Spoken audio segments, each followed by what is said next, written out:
In today's video, I am going to teach you how to customize the ribbon in New Outlook. If you've ever wished your most used tools were right where you need them. This walkthrough will help you tailor the ribbon so Outlook matches the way you work. Start by opening New Outlook. At the top of the window, look to the right side of the ribbon for the small upward arrow. Click that to reveal more options for the ribbon if it isn't fully visible. Now decide which tab you want to work with. Home or View are common choices, because that's where we'll place your customizations. On the tab you've chosen, head to the far right and click the three dots labeled More Options. From the drop-down, select Customize. This opens the customization window where you'll make all your changes.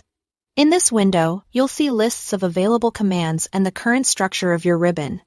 To add or remove items, select a command and use the Add or Remove buttons. Think about the actions you use daily, things like new email, archive, or sort, and bring those forward. Keeping your ribbon lean improves speed and reduces visual clutter.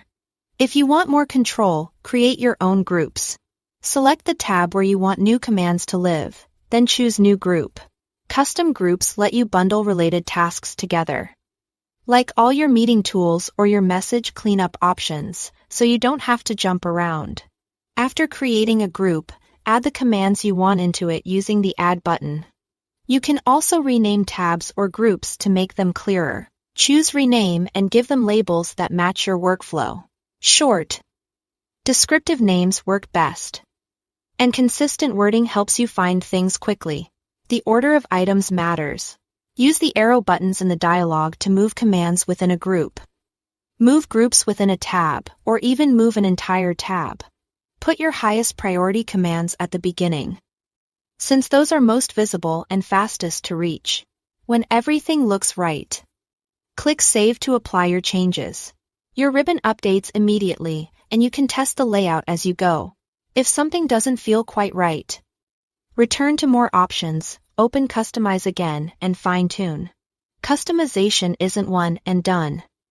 It's normal to adjust as your needs evolve. With a few thoughtful tweaks, adding key commands, organizing with custom groups, clear names, and a sensible order, you'll turn the ribbon into a streamlined control center that saves clicks and keeps you focused. Thanks for watching.